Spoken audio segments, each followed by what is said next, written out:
বিসমিল্লাহির রহমানির রহিম। আসসালামু আলাইকুম। আজকে আমি আমার ছাদ বাগানটা, ফুল বাগানটা দেখাচ্ছি।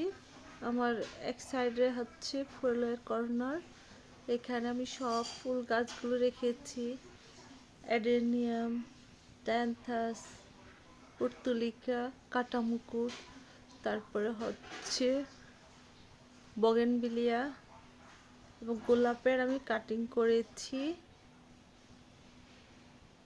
কাটিং করে রেখে দিয়েছি।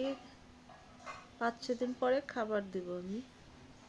এইটা হচ্ছে আমার যে ফুলের কর্নার এবং অ্যারোমেটিক জুই গাছ আছে। সন্ধ্যামালতী আছে, সন্ধ্যামালতী। তারপরে হচ্ছে এই যে অ্যারোমেটিক জুই, এগুলো তার দিয়ে মাচা করে ঝোপার মতো করে দিয়েছি যেন তার বেয়ে গাছগুলো ঝোপালো হয়।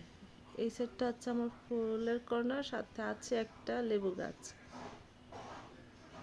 এগুলো হচ্ছে পাতাবাহার। এই সাইড হচ্ছে লেবু, টমেটো, সিম, ওখানে পেয়ারা গাছ আছে, তারপর কদবেল গাছ আছে। এই সাইডটাতে আমার ফলের গাছ, আর এই পাঁচটাতে সবজি। তারপরে আছে লেবু, টমেটো গাছ।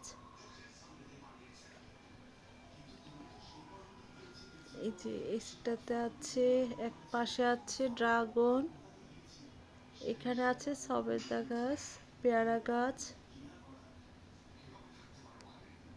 এখানে আছে লেবু গাছ। আমার এই বাগানটা করতে প্রথমে খরচ হয়েছে, পরে আমি সব ছাদ বাগানে যত ময়লা থাকে, পাতা থাকে এবং কিচেন ওয়েস্ট দিয়ে মাটি তৈরি করে সবজি গাছ করি এবং পুরনো টবের মাটি ইউজ করি আমি ছাদ বাগানে গাছগুলো লাগাই এবং হাউজে আবার মাটি তৈরি করে বেডের মধ্যেই সবজি কিচেন ওয়েস্ট দিয়ে আমি বেডে আবার গাছ লাগাই। কোনো কিছু আর এখন কিনতে হয় না আমার।